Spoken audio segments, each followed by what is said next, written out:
her 2 cups from the pot. After I confirmed how I wanted it, she mixed it, then handed me the steaming mug. "Thank you," I said honestly. "I really appreciate it." "You're welcome," she hugged her own mug. "I'm on break while they all finish their inappropriate clay models." The clay was a terrible idea, in hindsight. Most things are with the elderly, especially this bunch of the elderly. They were talking about watercolors next week, and I dread to think what they're going to do. "I think I'll be busy next week," I said slowly. "Thank you for this. I should get back out there before she turns poor Oscar gray before his wedding." Stacy laughed, and I slipped away from the staff room and back to the craft room. I paused in the doorway.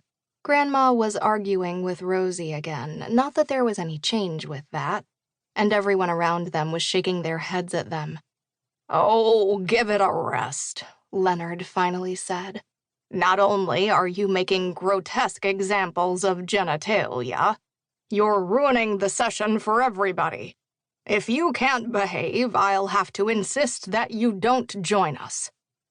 I liked Leonard a lot. Mabel snickered next to him. "And I'll insist on you too if you're going to try to keep carving tiny penises in your bowl." That shut her up.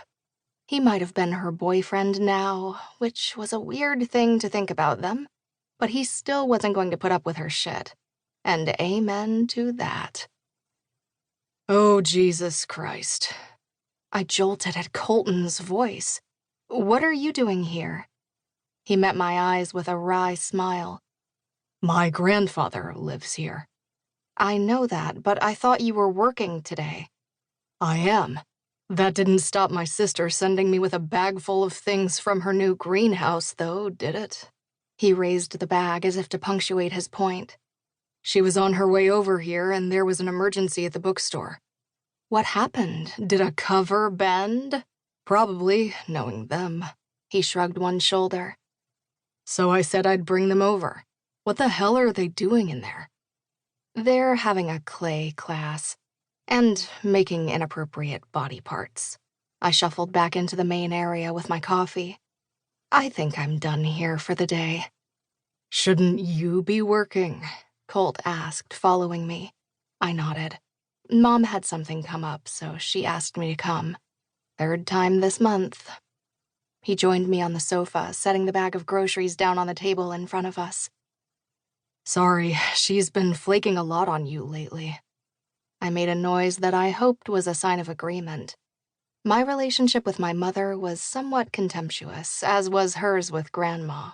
While I thought my grandmother was absolutely batshit crazy and we bickered sometimes, I loved her. And the only time I'd missed a visit with her in 2 years was when I was on vacation. My mother, on the other hand... "You can tell her no, you know." I peered at Colton. "Of course I can tell her no, but if I do, Grandma will miss seeing one of us, and I can't upset her like that. It's not fair on her." "It's not fair on you to pick up the slack because your mom is a flake either, Tori. You have a life and a business to run." "All right, Dr. Phil, calm down." He stifled a laugh. "I'm just saying that if you want to talk, you can talk to me." "Colton, we don't talk." He met my eyes, a smirk tugging his lips to one side. "All right, if you want to feel better." I shoved him away. "I'm absolutely fine. I'm just a few hours away from sending this website to my client, and I have to meet with Piper to discuss branding for the bakery, so standing in for her is really annoying." Wait, that sounded bad. Not that I don't like seeing Grandma, I do. She's crazy, but it's always fun to spend time with her, and I don't resent that. I'd just prefer at least 3 hours' notice as opposed to 15 minutes. "I understood, don't worry about it. You're allowed to be resentful." Ugh, stop being nice to me, I don't like it. I finished my coffee and stood up. Say something shitty instead. "Can't. You haven't pissed me off." Yet, he agreed, getting up.